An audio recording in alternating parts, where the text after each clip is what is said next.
Hello everyone, welcome to my channel. I hope everyone is having a wonderful day. Before starting the video, please go ahead and hit the subscribe button and give this video a like up. After co-winning the inaugural season of Tough Enough, alongside Nadia Gunnard, in 2001, Maven signed with the Stanford-based company. The 46-year-old spent nearly 4 years as an active competitor, during which he won the Hardcore Championship. However, Maven was released from his contract in July 2005. During his early days in WWE, Maven was a celebrity in his small town. That led to him going through a scary experience. He detailed the incident during an interview with Cafe de Reen. During his run in the Stanford-based company, Maven shared the ring with several legends, including The Undertaker, Kane, and Batista. He also once challenged Triple H for the World Heavyweight Championship. However, he came up short. Speaking on Cafe de Reen, the former Hardcore champion claimed that Triple H seemingly disliked him and prevented him from getting a push in WWE. In the world of professional wrestling, the line between reality and performance often blurs, with athletes wrestling with not only their opponents in the ring, but with the pressures of life outside the ropes. For many, the transition from the limelight of WWE to the quiet of civilian life can be a difficult one. And for some, it's filled with unexpected and sometimes terrifying challenges. One such former star, a 46-year-old ex-WWE wrestler, recently detailed a shocking, life-altering experience that left him face-to-face with his own mortality in the safety of his own home. In an exclusive interview, he opens up about the harrowing day when he found himself held at gunpoint, and how that experience reshaped his outlook on life. It was just another quiet afternoon in his suburban home when everything changed. A former WWE champion, now living a life far removed from the bright lights of the ring, this ex-wrestler had settled into a routine that focused on family and community. While the world of professional wrestling had given him everything, fame, fortune, and a reputation as one of the fiercest competitors to ever step into the squared circle, it had also taken a toll on his body and mind. The broken bones, the late-night adrenaline, the constant travel, it all became too much. At 46, he had taken a step back from wrestling, seeking a quieter, more peaceful existence. On the surface, things seemed calm. But as many ex-wrestlers can attest, peace is often fleeting.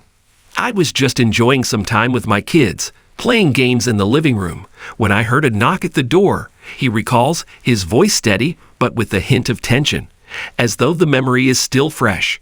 A quick glance through the peephole revealed nothing unusual, but something about the situation felt off. Still, he opened the door, thinking it was just a neighbor or someone with a simple request. Instead, he was met with the cold steel of a gun pressed against his forehead. As the gunman shoved his way into the house, everything seemed to slow down. In an instant, the friendly home where he had found solace was transformed into a place of fear and desperation. The assailant was masked, his voice muffled by a thick accent, and his demand was simple yet chilling: money. In that moment, the former wrestler's years of experience in high-pressure situations, from the brutal battles in the WWE ring to the intense media scrutiny, seemed to have no relevance. There was no audience here, no cheering fans, no cameras. Just him, his children hiding in fear, and a man with a gun. I was frozen for a second. Your mind races, and you wonder if you're going to survive this, he recalls. You don't know what the guy is capable of, and you have no idea if he's willing to pull that trigger. His hands instinctively raised to show he wasn't a threat, but he knew that even a simple gesture could be misconstrued in a tense moment like this. The gunman barked his demand again, more forcefully this time, demanding cash, jewelry, anything of value. The former wrestler, usually the one in control, now found himself powerless in his own home. Years of experience in the ring taught him how to read opponents, how to find the opening in a hold, how to gain the upper hand. But no amount of grappling knowledge or fight strategy could prepare him for this moment. The assailant was not someone to be overpowered physically. It was all about remaining calm, surviving, and keeping his family safe.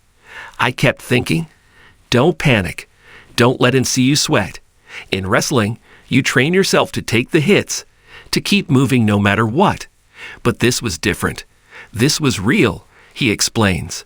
In an attempt to de-escalate the situation, he tried to speak with the gunman, offering whatever he had: credit cards, bank accounts, anything to ensure the safety of his family.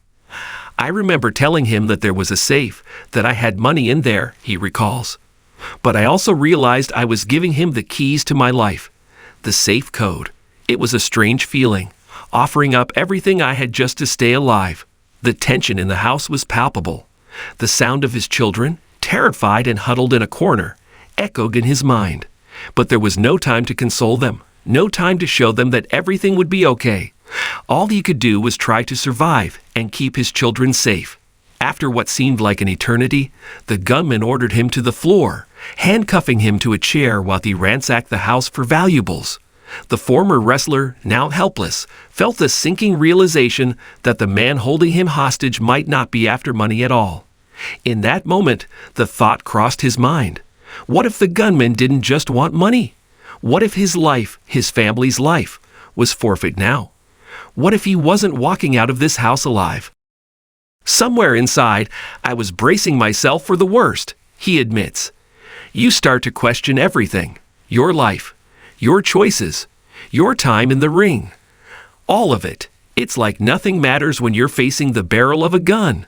It's just you, your family, and the cold reality of mortality.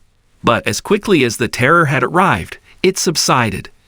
The gunman, apparently satisfied with what he had taken, left the house, fleeing into the night, leaving the former WWE star and his family in the aftermath of the nightmare. In the days that followed, the former wrestler struggled to process the event. While physically unscathed, the psychological impact of being held at gunpoint was something he could not simply shake off. The trauma had left a deep scar, one that would take time to heal. It changed me. I realized that no matter how tough you think you are, no matter how much you fought in the ring, you can't control everything. Some things are bigger than you, he reflects somberly. The incident, while horrific, also brought a new perspective on life. It reminded him of what truly mattered: his family, his health, and his peace of mind. The things that were once trivial, like fame and fortune, suddenly seemed insignificant. After everything that happened, I realized I had been chasing the wrong things for so long. All the time in the ring, the victories, the losses. None of that matters when you're staring down the barrel of a gun. It's your loved ones that matter the most. While he has since worked with law enforcement and taken measures to ensure his home is more secure, the experience has forever changed the way he approaches life. For the first time in years, the former wrestler finds himself at peace, not with the world, but with himself. He knows that no matter what happens next, he has already fought the greatest fight, the fight for survival. In the ring, the battles were scripted, the pain choreographed.